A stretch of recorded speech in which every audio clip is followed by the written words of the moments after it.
Hey, this is Jamey with Stonemaier Games, and today I'm going to talk about my favorite mechanism in Lanterns Dice. I have two photos for you today, one here and one here. Several mechanisms I want to talk about because these are some really, really cool mechanisms. I just played this for the first time last night and had a lot of fun with it, if you can't already tell. So it's a roll and write game where up to 4 players, one player is going to roll all 4 dice. They're going to settle in this little groove thing, this little tray. That player will select one of those dice, and then based on where the other players are sitting, they will have the other die.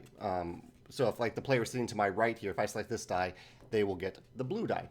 You don't actually pick up the dice. You just take that color, and then you scratch out a triangle on your player mat here. Let me start with 2 cool components in the game. One is this tray itself. So it's a little hard to tell from the photo, but it's like it has a concavity to it. It's the dice fall into this groove in the base of the tray. So you roll it into the tray, and then you kind of jiggle the tray, and the dice settle into 4 spots there. So you don't have to, you're not stuck with positioning the dice yourself. The tray does it for you. The second cool component is this player mat, which is, it's basically a score pad, a full color score pad, where every 4 pages, every set of 4 pages is different. So like the first 4 pages of the book, each one has a slightly different schemata over here. So on your turn, one of the things on your turn that you could do is fill in a triangle based on what round it is. And so those things are different on the player mat or on the score.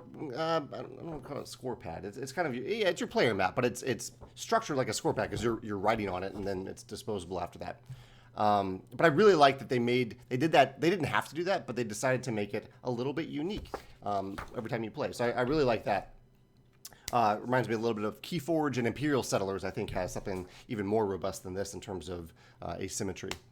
So a couple cool mechanisms in this game. One is the dice positioning mechanism itself. It's an interesting choice on your turn. You probably could use the information you have about the other players to look at what they really need or not. I was more focused in my first game on what I needed at any given time. But I like that I chose a die and then other players got another color based on the choice that I made. So there is a nice level of player interaction there, even though it isn't really direct at all. Yeah, so I thought that was really cool. I like that on your turn in Lanterns Dice, you are doing more things than when it's not your turn. So you're the one selecting the die. You're also the one scratching off the bonus over here. You can also start a fireworks show on your turn. Those are things you can do on your turn. But I like that you were still engaged when it's not your turn.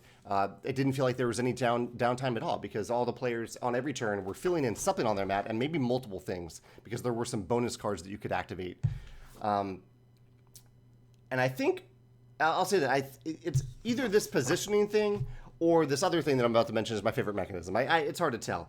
But down here, there are 3 ways that you score at the end of the game. One is the fireworks. Another is if you surround a boat. But the last one, this one, is really interesting. And you've probably seen it in other games. But it's instead of having your biggest area score points, depending on the number of completed squares in that area, it's your second area that scores points. And I think this is really interesting in a game where you are trying to complete different areas on a map or a mat, because instead of just trying to make the biggest area, which can have some interesting puzzle elements to it in the right game, in this game, and other games like it, you are creating a big area, but then you're also trying to create that second area that is almost as big as the biggest area. And even more importantly, you're trying to keep them separate, which is a very interesting puzzle in itself. This photo was taken fairly early in the game, but by the end of the game, I had a big chunk of, I think I had 10 or 11 squares filled in over here, and then I had 10 or 11 down here. And I just barely managed to keep them separate. But as they grew closer to one another, and I really had to make some tough choices about which way I wanted to expand so that I wouldn't accidentally make them one big giant section, because that would have made my second scoring section much, much smaller, some other area with like 1 or 2 squares. So I thought that was really interesting. A nice little twist in a game like this where your instinct might be to have players make the biggest area, but having them make the second area, especially in a place with so many constraints, might actually be more interesting. So yeah, those are my favorite mechanisms in Lantern Dice. I can't wait to play this again. I really did have a blast with it. And I look forward to hearing your thoughts. If you have a different favorite mechanism in the game, or if any of these mechanisms, the dice positioning, the second biggest area, or the way players are involved when it's not their turn, if they reminded you of any other game that you'd like to talk about in the comments, I'd love to hear that as well. All right, thanks.